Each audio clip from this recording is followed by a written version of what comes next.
Earlier, Mason had agreed to step into the most outrageous agreement of his life.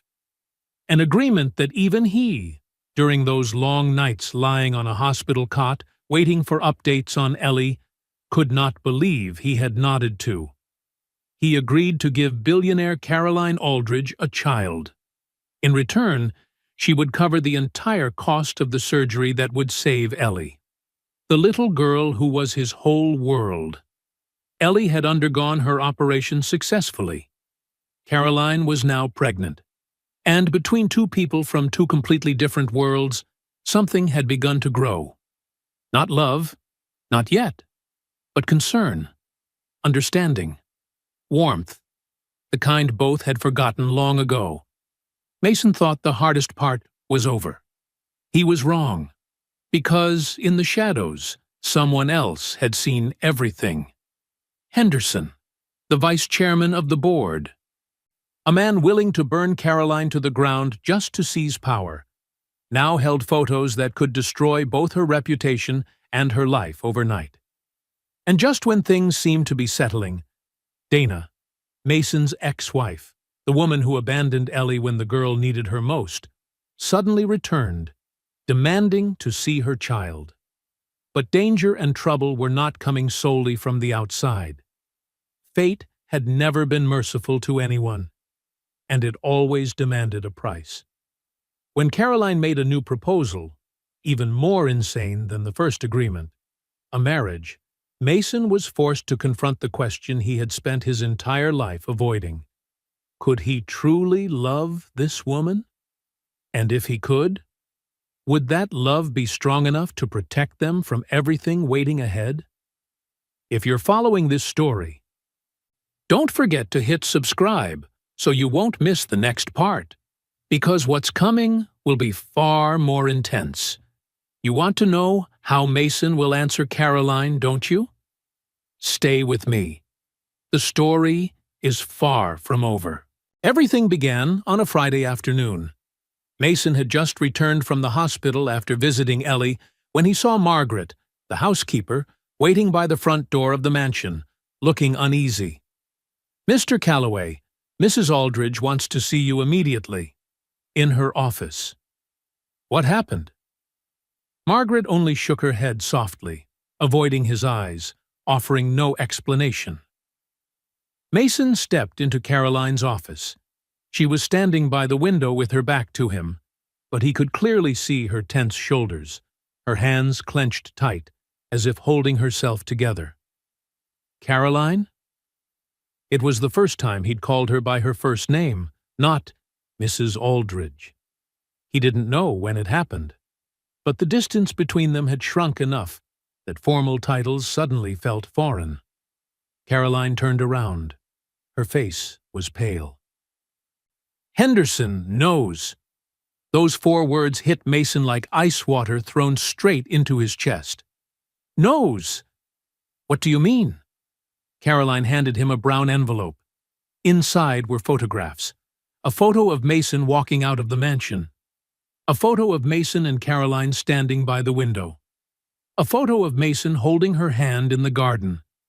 And one taken from afar, but clear enough to show Caroline resting her head on Mason's shoulder. "He hired a private investigator to follow me," Caroline said, her voice trembling slightly. "For the past 2 weeks. I had no idea." Mason stared at the photos, feeling as if the ground beneath him had cracked open. "What does he plan to do with these?" "He called me this morning." Caroline lowered herself onto the chair, her hands circling her stomach as if protecting the child inside. "He said that if I don't resign as CEO and hand over control to him, he will send these photos to the media, to shareholders, to everyone." "Resign?" Mason almost couldn't believe his ears. "You built this company for 15 years. "I know," Caroline cut him off, bitterness thick in her voice. "But he doesn't care. He's waited for this moment for years, and now he has exactly what he needs." Mason stepped closer and knelt in front of her. "We'll find a way. There has to be a way. What way? Caroline lifted her eyes to him, her blue irises full of despair. Those photos are real. What's between us is real. If the press finds out, they will tear me apart. Female CEO pays janitor to get her pregnant. Can you imagine that headline? She stood up abruptly, pacing the room like a trapped animal. And it's not just about reputation. She clenched her fists. The stock will plunge. Partners will pull out. Everything my father built, everything I've spent my entire life protecting, could collapse in a single night. Mason rose to his feet. His head spun. One thought echoed relentlessly. It was all his fault. If he hadn't come into her life, if he hadn't agreed to that insane deal from the beginning, Caroline wouldn't be cornered like this. "I'll leave," he said, his voice tight. "I'll disappear. You can tell Henderson I'm just a gardener or a distant acquaintance. I'll never show my face in public." "And the baby?" Caroline looked straight at him. "Do you think Henderson will ignore the fact that I'm having a child with no father?" Mason fell silent. She was right. Even if he vanished, the problem remained, like a ticking bomb. "So, what do you plan to do?" Caroline stood still for a long time. The silence became so sharp that Mason could hear the ticking of the wall clock. Then she looked up, her voice frighteningly calm. "There is one way." "What way?" She met his eyes without hesitation. "We get married." Mason was certain he had misheard. "Get married?" "Yes." Caroline nodded, her expression slowly returning to the sharp, icy resolve she had worn in the early days. "If we get married, the story changes entirely. It won't be a scandal anymore. It's simply a CEO marrying the man she loves, carrying his child. Normal, legal, nothing for anyone to twist. But that would be a lie. This world is full of lies, Mason." Caroline exhaled softly, exhaustion in her voice. "Do you think marriages in high society are about love? Happiness? No. Most are arrangements, contracts. At least between us, there is still respect." Mason shook his head. He felt as if he'd wandered into some strange dream. "I can't. This isn't how things should happen." "Then how should it happen?" Caroline stepped closer, her eyes glistening but tense. "Do you have a better idea? Can you save my company? Can you make Henderson disappear?" Mason couldn't answer. "I'm not forcing you," Caroline continued, her voice softening. "You have fulfilled your end of the deal. Your daughter had her surgery. You can walk away right now, and I won't take anything back." She turned her back, as if ending the conversation. "But if you stay, if you agree to help me survive this, I will make sure you and Ellie have the best life possible. Always." Mason stood frozen, his mind tangled. One path was freedom. He could take Ellie far away, to a place where no one knew their names, live a simple life. No scandals, no Henderson, no iron gates. Forget this mansion. Forget Caroline. Forget everything. The other path was, what? A paper marriage? A performance that might last the rest of his life? But then he thought of Caroline, the woman curled up crying alone in her late mother's room. The woman is reading children's books at midnight. The woman who had pulled him and Ellie out of the abyss without asking for anything except a child. And he thought of the baby she carried. His baby. Caroline. She turned. Mason stepped closer, his heartbeat loud but his eyes steadier than ever. "If I agree, this won't be a fake marriage." Caroline frowned slightly. "What do you mean?" "I've been by your side for the past 2 months," Mason said slowly, choosing each word carefully. "I've seen you cry. I've seen you laugh. I've seen you strong enough to terrify anyone. And I've seen you fragile enough to fear letting anyone close. And He hesitated, battling himself. I don't know if this is love. I'm afraid to call it that. But I know I care about you. Truly care. Not because of money, not because of the deal. Caroline froze, her lips parting slightly, unable to speak. If we get married, Mason continued, I want it to be real. At least, to try to be real. Not a performance for the cameras, only to return to being strangers once the doors close. He reached out and took her hand. Are you willing to try? Caroline looked down at his hand holding hers, the calloused hand of a laborer, the hand that carried Ellie through clinics, the hand that cooked her eggs in the middle of the night, the hand that always reached for her whenever she looked like she might break. She looked up again, her blue eyes shimmering. For the first time in her life, a man had spoken to her like this without wanting anything in return. I don't know, she whispered. I don't know how to love someone anymore, Mason. I forgot how. Then we'll learn, he said, his voice warm and steady. From the beginning. Caroline glanced at their joined hands one more time, as if weighing her entire life in that single moment. Then she nodded. All right. Her voice trembled, but the hopelessness in her eyes had faded. We'll try. News of Caroline Aldridge's wedding spread like wildfire.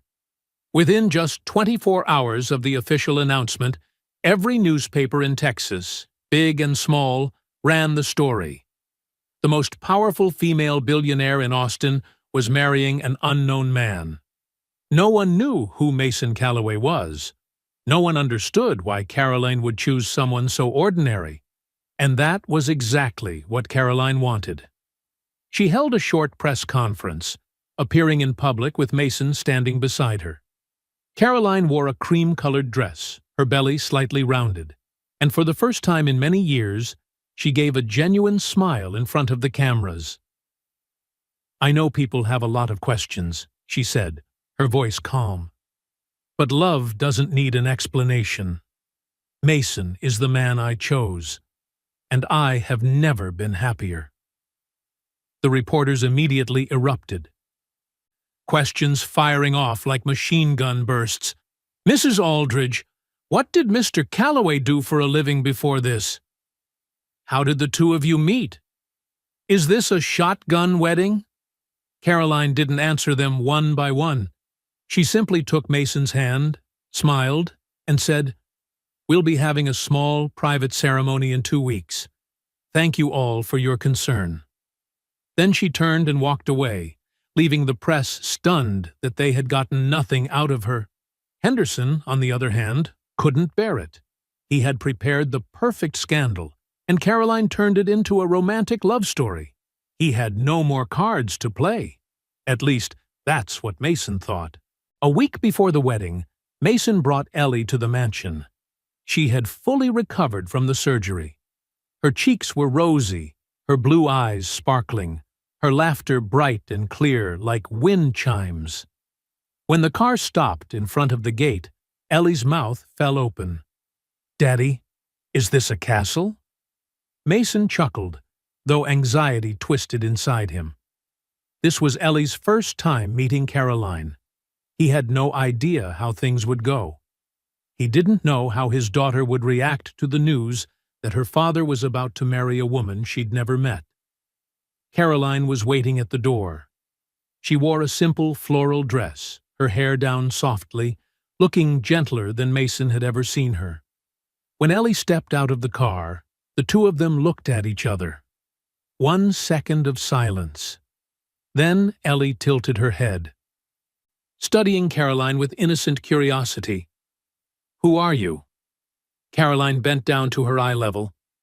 I'm your dad's friend, she said, her voice softer than a breeze. My name is Caroline. Caroline, Ellie repeated. Your name is like a princess in a cartoon." Caroline let out a small laugh. A real laugh. "Is that so? No one has ever called me a princess before?" "But you live in a castle." Ellie pointed at the mansion. "Anyone who lives in a castle is a princess." Caroline turned to look at Mason, her eyes shimmering. "She's really smart." Mason could only smile. Watching Caroline and Ellie together, he felt a gentle warmth spread through his chest. That afternoon, Mrs. Lorraine arrived as well.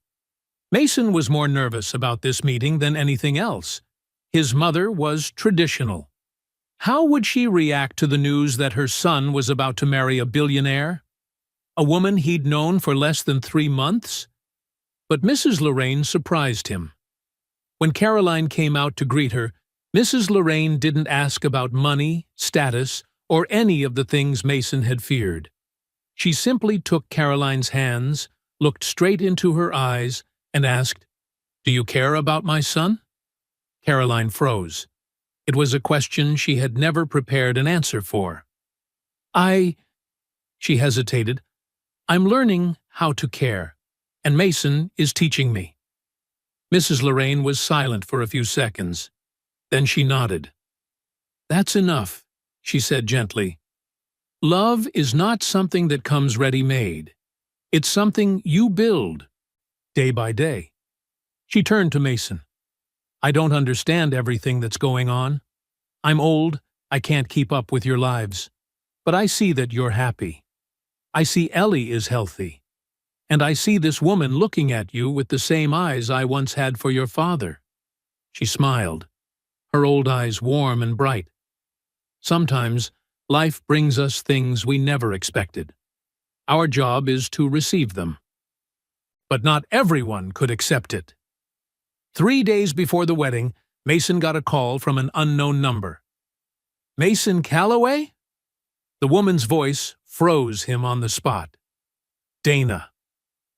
"I heard you're getting married," Dana said, her voice tinged with bitterness. "To a billionaire. You've really done well." Mason stepped out onto the balcony, away from Ellie, who was playing in the living room. "What do you want?" "I want to see Ellie." "No." "You can't stop me," Dana said, her voice sharp as a blade. "I'm her mother. I have rights." "You left," Mason replied, his tone so cold it surprised even himself. "You left when Ellie needed her mother most. You don't get to just come back because you feel like it." "I left because I had no choice," Dana burst out. "You think I wanted to? Ellie was sick. We had no money. Do you think I could handle that? I had to find a way to survive." Mason's fist tightened. "And your way was to go with a rich man and abandon your own child?" Silence on the other end. After a moment, Dana spoke quietly. "I know I was wrong. I know I hurt Ellie. But I'm still her mother, Mason. I have the right to see her." Mason wanted to hang up, block her number, erase the fact that Dana had ever existed. But he thought of Ellie, of the photo she kept hidden under her pillow, of the question, "Does Mommy Dana still think about me?" "Let me think about it," Mason said. "I'll call you back." He hung up and stared out at the vast, silent garden of the mansion. The past never truly disappears. It just waits for the right moment to return. That night, Mason told Caroline, Ellie was asleep. The entire mansion was wrapped in silence. "She wants to see Ellie," Mason said, his voice heavy. Caroline watched him for a long moment. "I don't know what to do," Mason sighed. "A part of me wants to say no, wants to protect Ellie from being hurt again. But another part, the other part thinks Ellie needs her mother," Caroline said softly. Mason nodded. Caroline stood and walked toward the window. "I have no right to tell you what to do," she said. "This is between you and Ellie. But I can tell you one thing." She turned back, her gaze softening. "I lost my mother when I was little. And all these years, I've only wished I could see her one more time. Just once. To ask the questions I never got to ask. To say the things I never got to say. Her voice trembled slightly. Ellie still has a mother. That woman did wrong, but she's still her mother. One day, when Ellie grows up, she'll want to know why. She'll want to decide for herself whether to forgive or not. Caroline moved closer and sat beside Mason. Don't take that chance away from her. Don't decide for her. Mason looked at Caroline, the woman he'd once thought was cold, emotionless, untouchable, yet who had a heart softer than anyone's. Thank you, he said quietly. Caroline gently took his hand. We're family now, Mason. Or at least, we're about to be. And family faces everything together. In that moment, Mason understood that he was no longer doing this out of duty, or because of a contract. He was doing it because he wanted to. Because of the woman in front of him. Because of the new family they were building together. The wedding took place on a late autumn afternoon, when the maple leaves had already turned a brilliant shade of orange and gold. Contrary to what people imagined a female billionaire would choose, Caroline opted for a simple ceremony. Just a few dozen close guests in the garden behind the mansion. No reporters, no cameras, no display of extravagance, only white roses, soft evening sunlight, and two people standing before each other.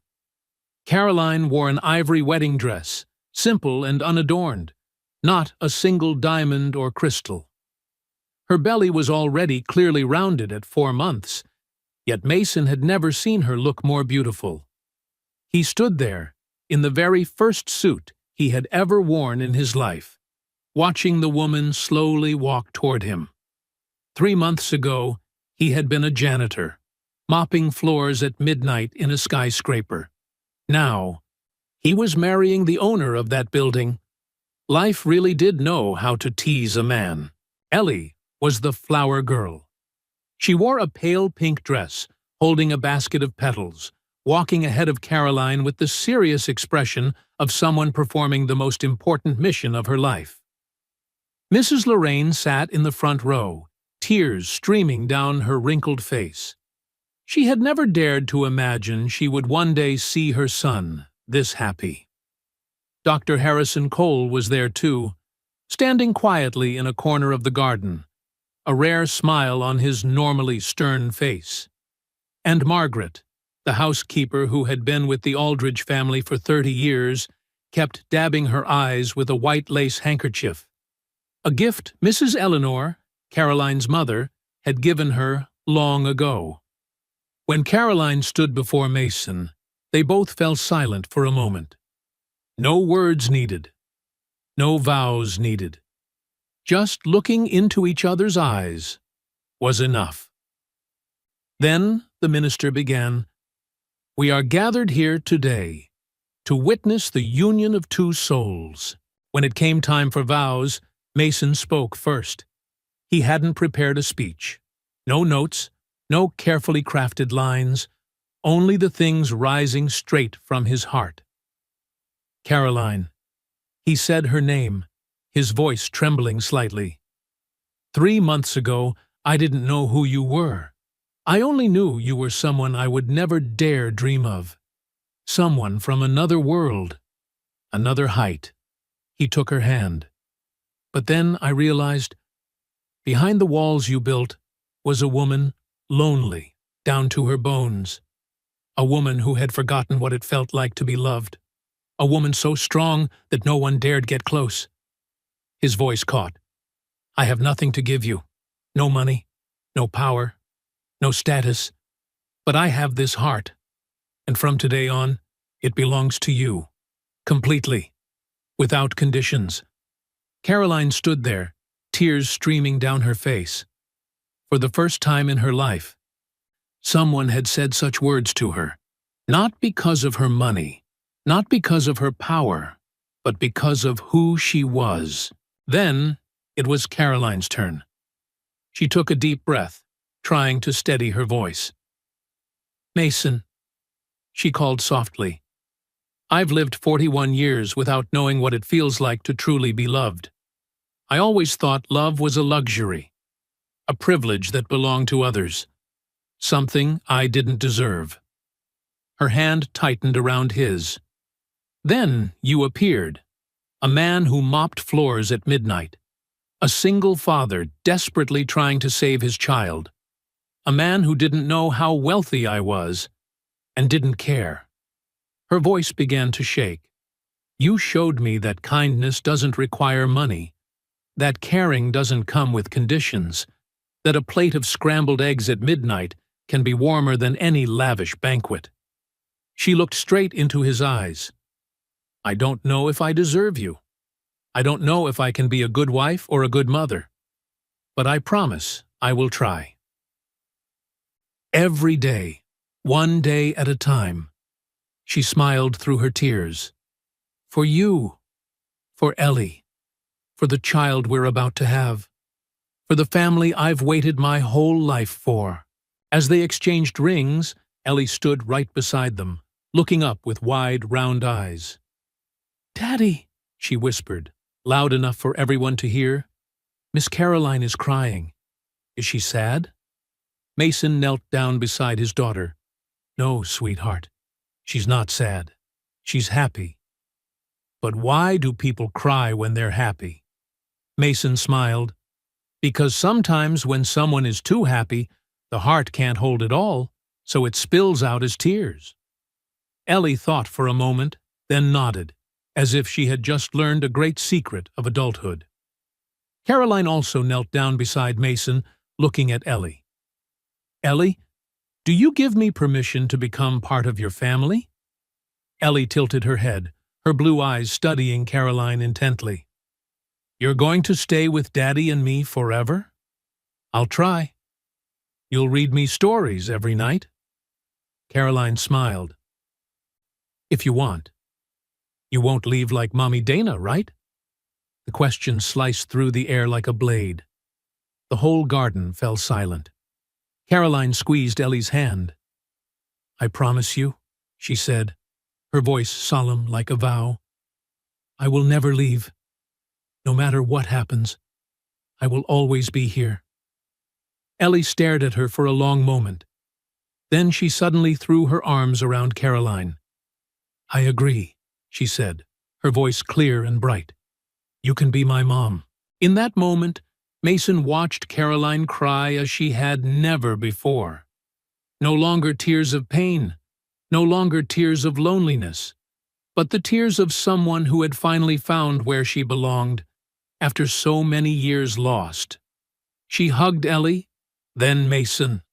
The three of them stood together, surrounded by roses. Mrs. Lorraine cried. Margaret cried. Even Dr. Cole had to turn away to secretly wipe his eyes.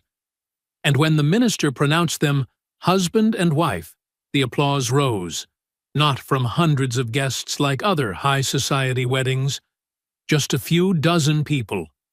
But every clap was sincere. Every smile was real. And Mason knew it was worth more than any lavish wedding in the world. That night, once all the guests had left, Mason and Caroline sat together on the balcony, looking out at the garden that had been filled with joy only hours earlier. Ellie was asleep in her room. Mrs. Lorraine was resting in her own guest room. The mansion was still as large as ever, still filled with countless rooms, but it no longer felt empty. "Do you regret it?" Caroline asked, her voice soft like the night breeze. Mason shook his head. "No. Do you?" Caroline stayed silent for a moment, then rested her head on his shoulder. "I've regretted many things in my life," she said quietly.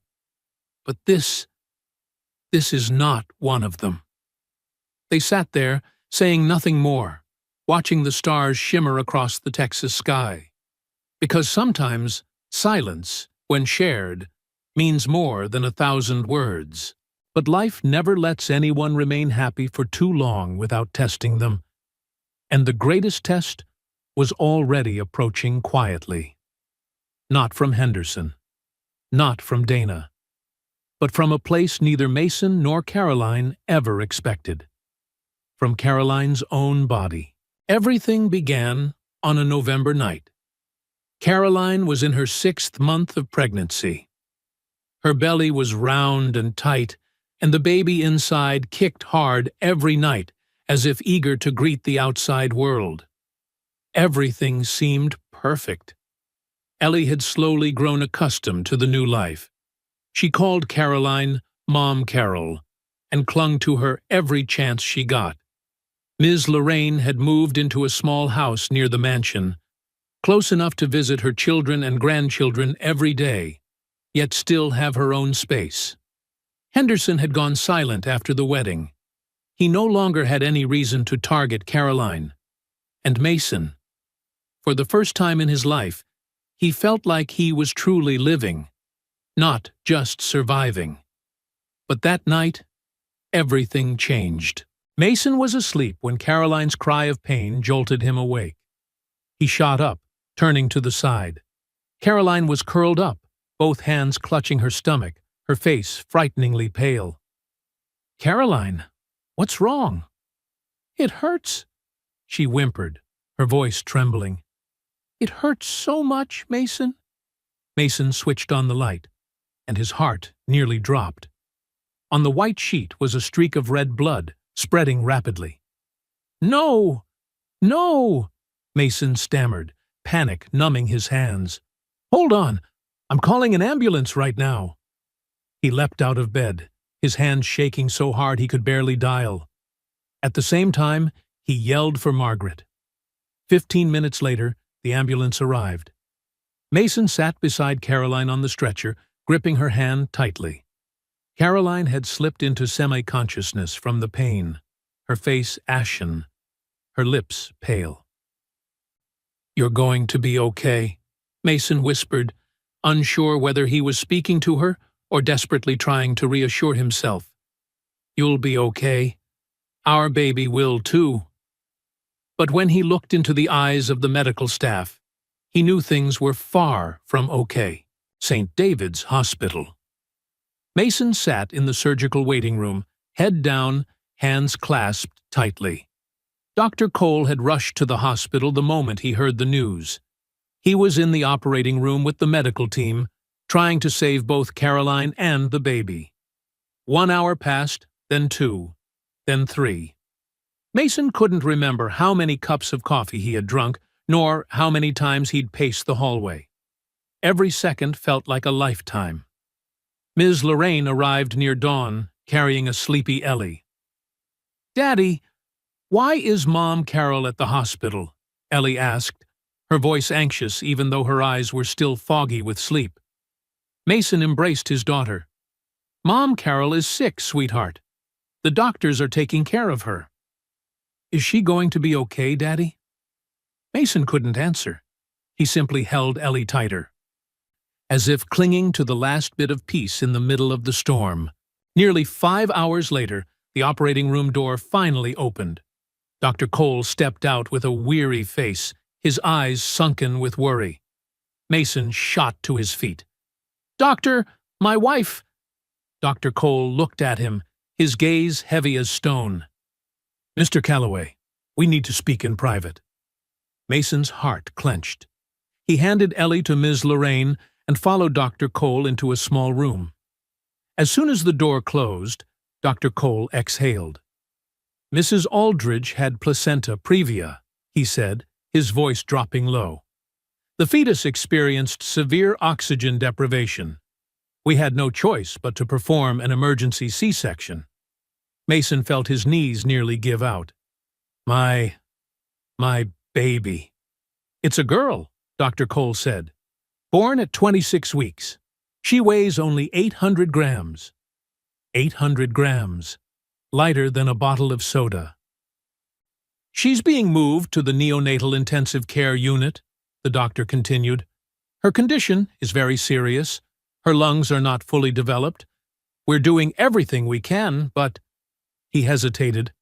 "I can't promise anything." Mason felt the entire world collapsing around him. "Caroline? How is my wife?"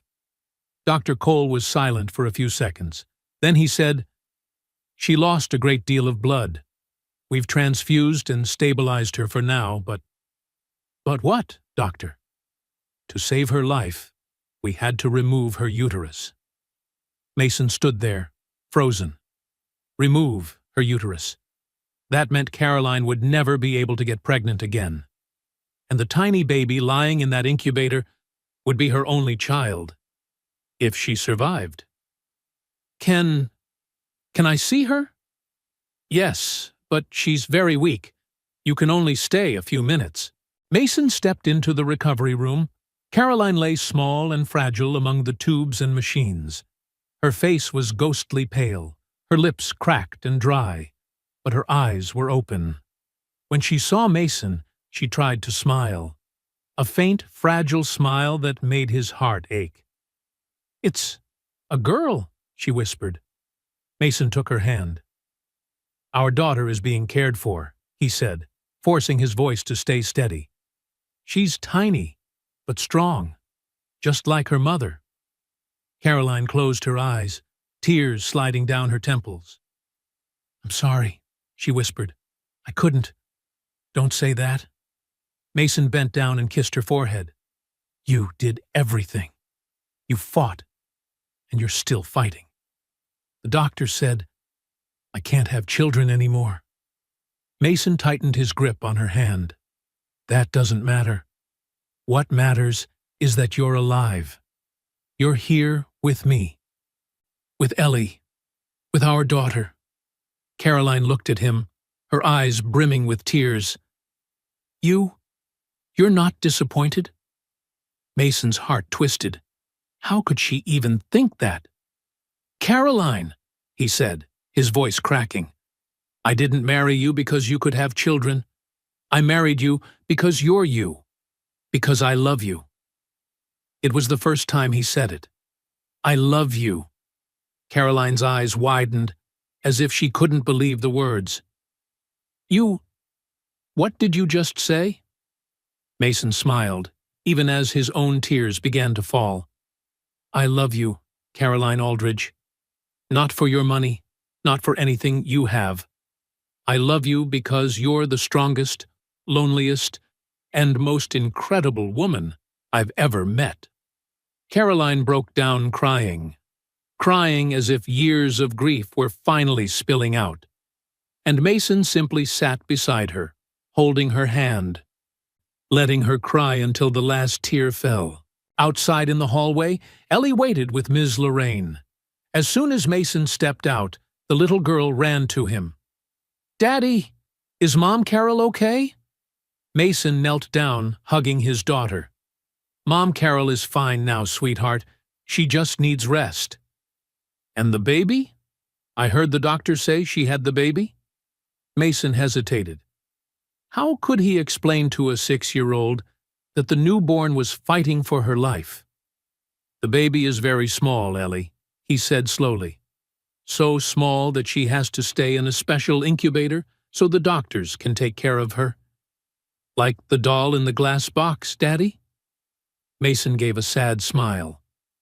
"Kind of. But this baby is real. She needs time to grow and get stronger." Ellie was quiet for a long moment. Then she said seriously, "I'll pray for the baby every night, just like Grandma taught me." Mason hugged her tighter. "Thank you, Princess. She will feel it for sure." And somewhere inside the neonatal intensive care unit, a tiny little being lay in her incubator, her body no bigger than an adult's hand, fighting for every second of life.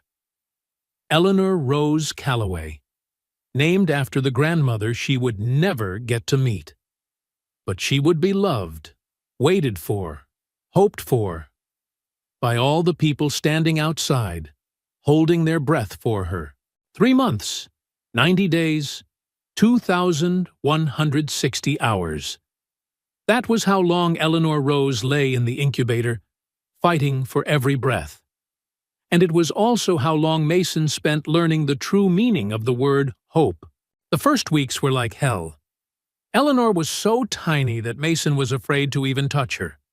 Her skin was thin as paper, reddish, with blue veins visible underneath. Her eyes were still closed. Her fingers were minuscule, fragile like matchsticks. Dr. Cole made no promises. He only repeated one sentence over and over. We wait, and we pray. Caroline was discharged after 2 weeks, but she practically moved into the hospital. Every day she sat beside Eleanor's incubator for hours, placing her hand against the glass, as if trying to pass her warmth through it. Mom is here, she whispered, even though she knew Eleanor couldn't hear her. Mom will always be here. Mason sat beside her, holding her hand. They didn't need to say much. Just being there together was enough to hold off the fear. Ellie visited every week. She stood outside the glass, pressing her face close, her round eyes full of wonder. The baby is so small, Daddy, she whispered. Smaller than my doll. But she'll grow, Mason replied. A little more every day. And she did. By week 4, Eleanor gained 50 grams. By week 6, she opened her eyes for the first time. Mason was sitting by the incubator when he saw her tiny eyelids tremble, then slowly lift. Blue eyes, as blue as Caroline's, looked at the world for the very first time. He burst into tears like a child. Caroline! Honey! She opened her eyes! Caroline practically ran over, bending close to the incubator. And for the first time in weeks, she smiled. A real smile, radiant like sunshine after a storm. My daughter, she whispered, tears spilling uncontrollably. You're so beautiful.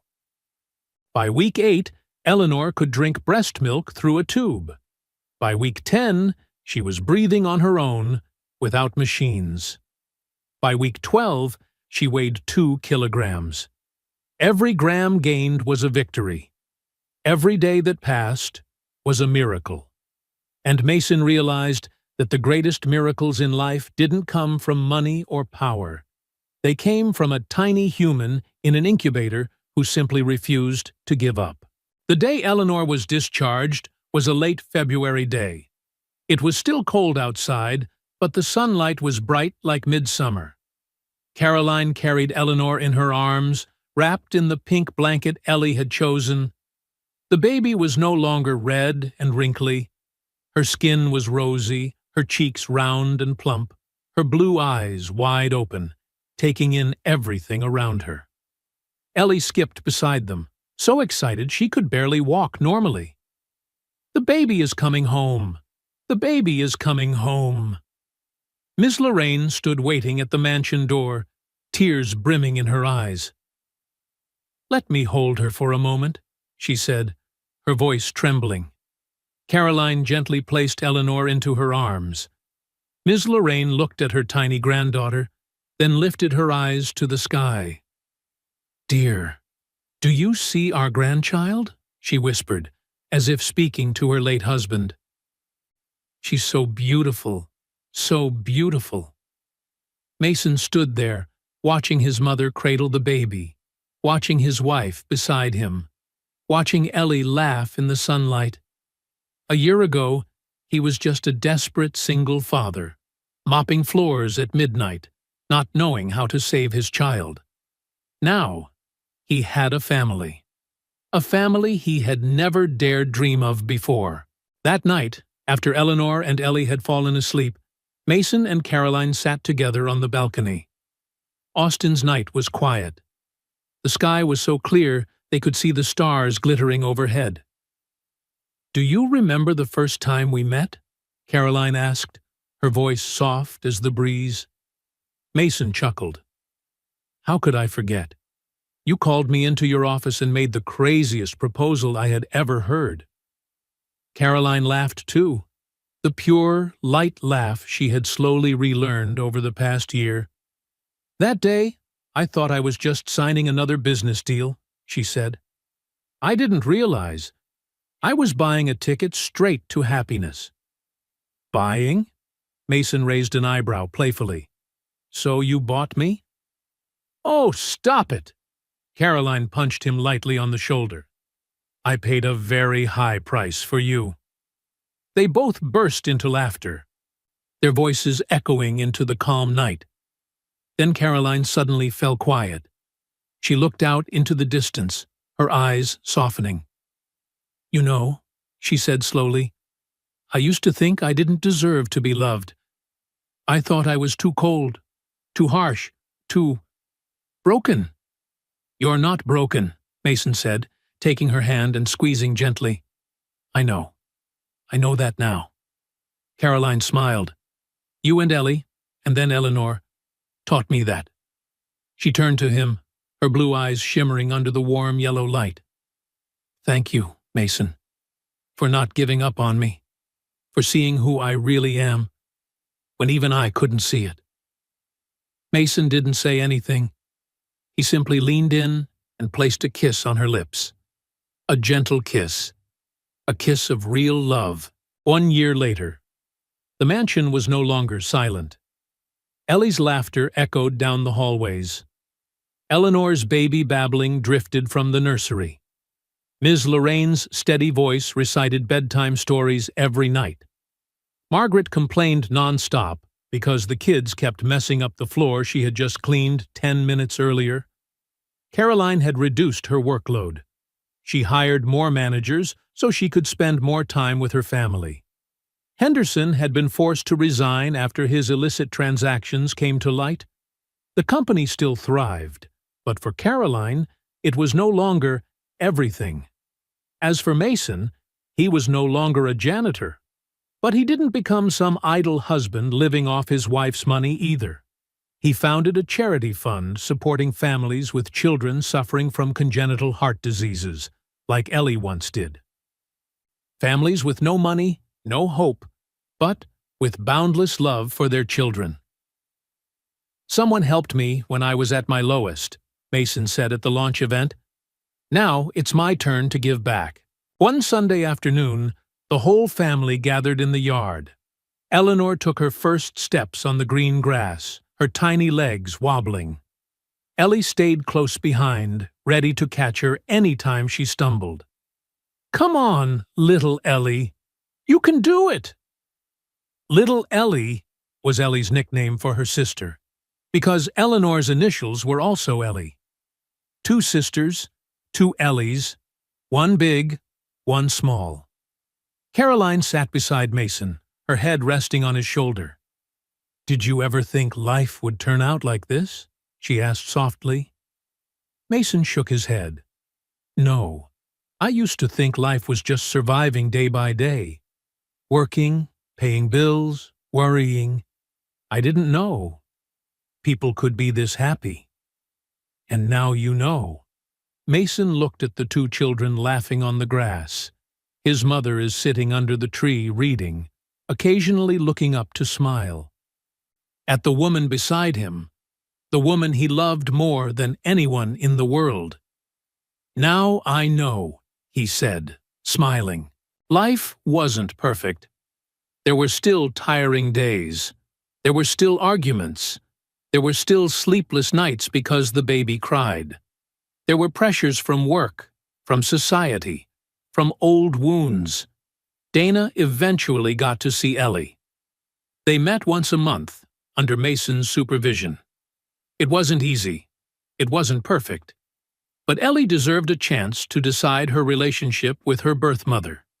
Henderson disappeared from their lives, but the business world still had plenty of people eager to go against Caroline.